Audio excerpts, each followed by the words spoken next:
Xo'p, brizerni tanishtirsam, bu brizerimizni ko'chada havoni olib kiradi, olib kirganda tozalab olib kiradi. Brizerimizni Huawei brendiga tegishli soatga 60 kub olib kiradi.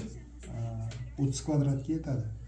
Brizerimizni afzallik tomoni qish paytlarida ham o'sha o'zining ichida pechkasi bor, pechkasi qizdirib olib kiradi. Pechkasi qanaqa qizdirib olib kiradi?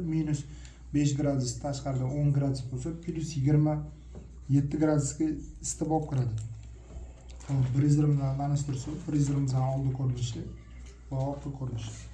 Bu kronштейni bor, kronштейni yechiladi.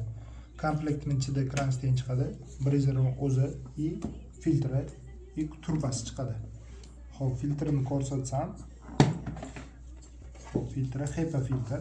Mana shu oldidan ochib almashadi. Bunda ikkita filtr bo'ladi. Bittasi HEPA filtr bo'lsa, ikkinchisi mana shu грубый очистка. Birinchi грубый очистка filtridan o'tadi, undan keyin HEPA ga keladi. И dальше tepaga chiqib, shu isib turib pechkasidan o'tib havoni tozalab uy ichiga olib kirishadi. Xo'p, uy ichida qanaqa turadi desiz, mana bunaqa tashqarida turadi.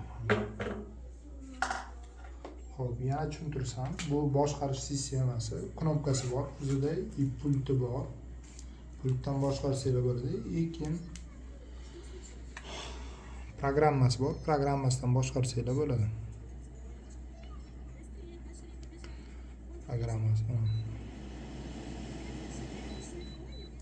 Xo'p, bu o'chgan paytida o'sha orqasida обратный клапан bor, обратный клапан o'chadi. Yopadi keyin, havo kirmaydi o'shanda. Xo'p, brizerimizni afzalligi nimada?